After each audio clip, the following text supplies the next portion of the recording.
কতগুলা কাজ করে আমরা আমাদের পড়াশোনার মনোযোগটা আরো বাড়াতে পারি। যেমন ছোট, ছোট লক্ষ্য ঠিক করা। অনেকক্ষণ পড়ার চিন্তা করলে আমাদের মস্তিষ্কটা একটা চাপ অনুভব করে। তাই একসাথে পুরো অধ্যায় শেষ করার চিন্তা না করে ছোট, ছোট লক্ষ্য ঠিক করতে পারি আমরা।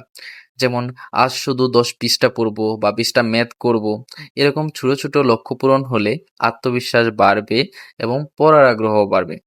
২ নাম্বার যে জিনিসটা আমরা ফলো করতে পারি, পড়ার সময় মোবাইল দূরে রাখা। মনোযোগ নষ্ট করার সবচেয়ে বড় কারণ হলো মোবাইল।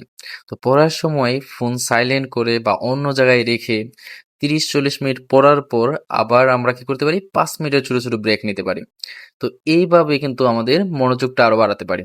নাম্বার ৩, শুধু পড়বো না, লিখে শিখবো।